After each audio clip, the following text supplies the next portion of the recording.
Ассаламу алейкум. Бүгін карамель ешқашан жасап көрмесе де, және де карамелі дұрыс шықпайтындарға арналған өте керемет карамельдің рецептімен бөлісетін боламын.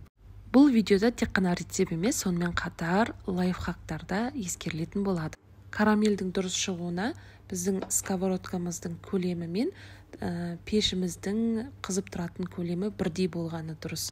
Екіншісі, біз глюкозный сироп қолданамыз. Бұл да бір қанттың сироп түрі, яғни бұл біз қазір карамель жасаған кезінде жеңілдететін болады.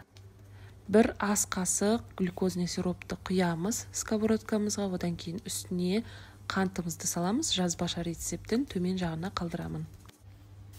Енді басқа бір ыдысқа сливкиді құйып, оны да микроволновкаға немесе пешке қыздыруға қойып қоямыз. Жақындатып көрсетейін, бізде ақырындап уже қантымыз қайнап бастап жатыр, яғни біз қантты толыққанды ертуіміз қажет. Алдымен біз отты орташадан сәл жоғарыға қойып, осылай ақырындап ерте бастаймыз, сосын барып үстін силиконды лопаткамен басып еруіне көмек береміз, бірақ қатты араластырып қажет емес. Егер қатты араластыратын болсаңыздар, комок пайда болып қалуы мүмкін. Енді бұл жердегі глюкозный сироп бізге еріп, кішкене сұйықтау қылады, қантымыз ергенге дейін, яғни өзінің көмегін беретін болады. Енді бір 60-70% ергеннен кейін ақырындап араластырып отырып, толыққанды ертеміз. Яғни біз қантымыздың көп мөлшері ермей жатып, мүмкіндігінше араластыруға тырыспаймыз. Кейін уже ақырын қорықпай араластыра берсек болады. Енді қарап тұрсаңыздар, бұл карамель толыққанды еріп болған жоқ. Кішкене араластырып отырып, толық қанттың барлығы 100% ергенге дейін күтеміз. Әр пештің қызуы әртүрлі болғандықтан, мен негізі орташаға қоям. Бізде максимально 9, соның мен 6-7-ге қойып, осылай ертетін боламын. Сол кезінде карамельдің түсі толық қант еріп біткенге дейін әдемі түске айналады. Негізі практикада түсінгенім, карамельді электр пештерде жасаған өте керемет, яғни ол жерде толық қанды қызу сковородканың түбіне полностью беріліп тұрады. Сол кезінде қант жақсы бір келке ериді. Енді біздің сливкиімізде ысып дайын тұр, бірақ қайнаған жоқ. Енді осыны үстіне бөліп құямыз. Қараңыздар, бір құямыз, сосын кішкене көпіргені басылғанша күтеміз да, одан кейін тағы да құямыз.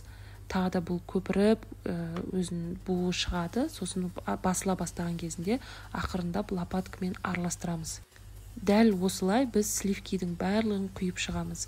Лопаткамен араластырған кезінде тезірек жұмыс жасамасаңыздар, әр жеріне сливки толық тимей қалады дағыны, комок пайда болып қалуы мүмкін.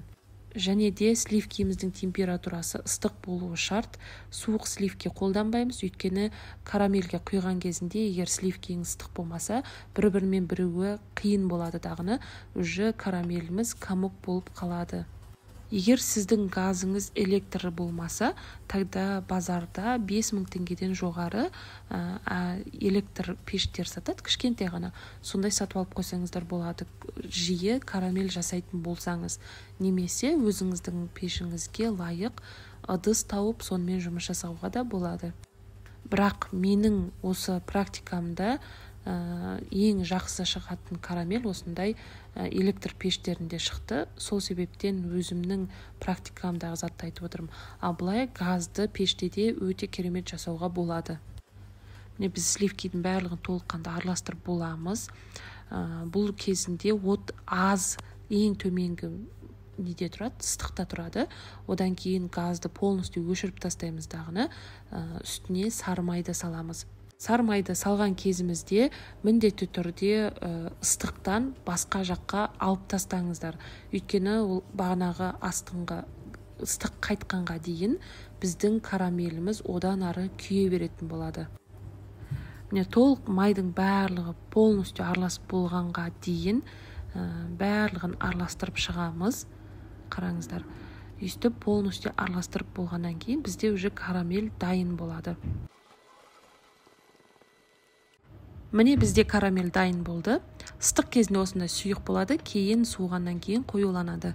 Осыны енді басқа бір ыдысқа құйып босатып аламыз, өйткені ыстық ыдыста тұра беретін болса, карамеліміз ары қарата күйе береді және де оның суы ұзаққа айналып кетеді.